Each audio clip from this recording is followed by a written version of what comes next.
ascoltando Radio Libertà, la tua voce libera, senza filtri né censure, la tua radio.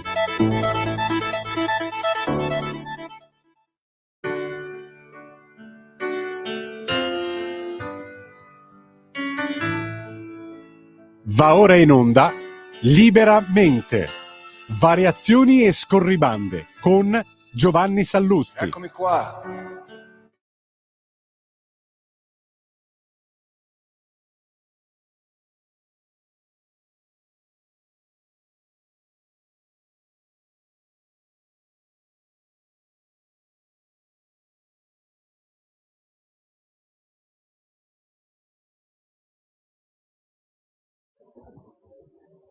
Buongiorno a tutti e bentornati a Liberamente, variazioni e scorribande qui su Radio Libertà.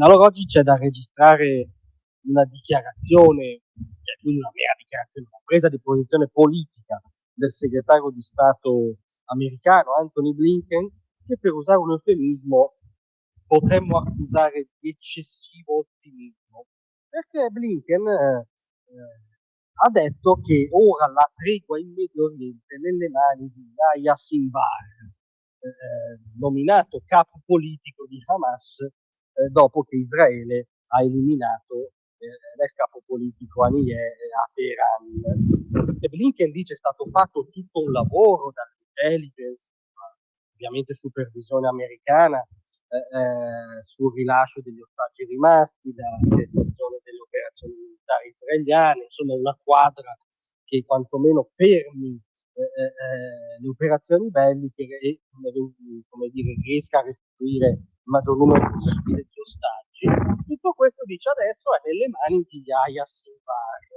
che è un po' come dire nella primavera del 45 adesso la tregua è nelle mani di Himmler.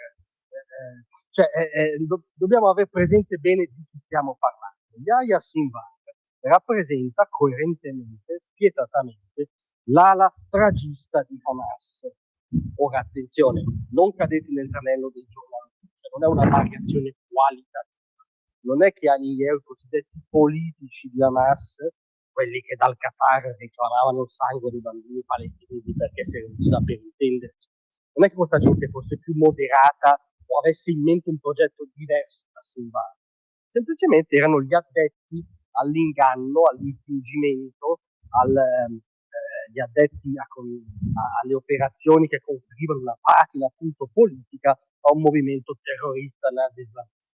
Sinwar non aveva bisogno neanche di questi infingimenti, era coerentemente il capo dell'ala, lo dicono militare, lo diciamo ovviamente terrorista, che ora diventa il capo di tutta Hamas. E Sinwar ha una politica allucinante, il soprannome il macellaio le hanno dato i palestinesi, non gli israeliani, per come amministrava la giustizia, tra molte virgolette, la giustizia islamica nella striscia di Gaza, torturando, arrestando chiunque fosse sospetto di dissidenza, raffigurando una paranoia al limite del patologico. Era il braccio destro dello sceicco Yassin, poi fu catturato dagli israeliani perché sequestrò e uccise 2 soldati israeliani e 4 palestinesi accusati di connivenza. Stava scontando più di un ergastolo nel carcere israeliani e rientrò poi in uno scambio con un soldato israeliano catturato dai palestinesi. Rientrò e tra l'altro mentre era in carcere riuscì a uccidere altri 2 detenuti palestinesi accusandoli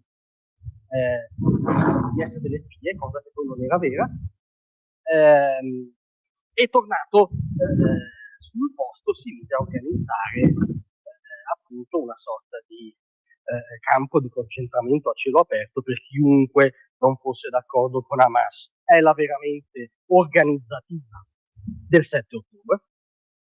È l'uomo che proprio ha steso i piani e ha voluto improntare l'azione alla maggior efferatezza e barbarie possibile.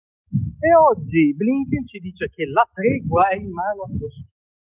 Allora, ci sono uomini che non possono avere in mano una tregua perché costituiscono la negazione biografica valoriale di qualunque tregua, perché una tregua implica un minimo riconoscimento dell'altro, dell'esistenza dell'altro. Sinvar non riconosce l'esistenza o il diritto all'esistenza dello Stato di Israele, come scritto nello Statuto di Hamas, ma neanche dell'ebreo concreto in carne e ossa.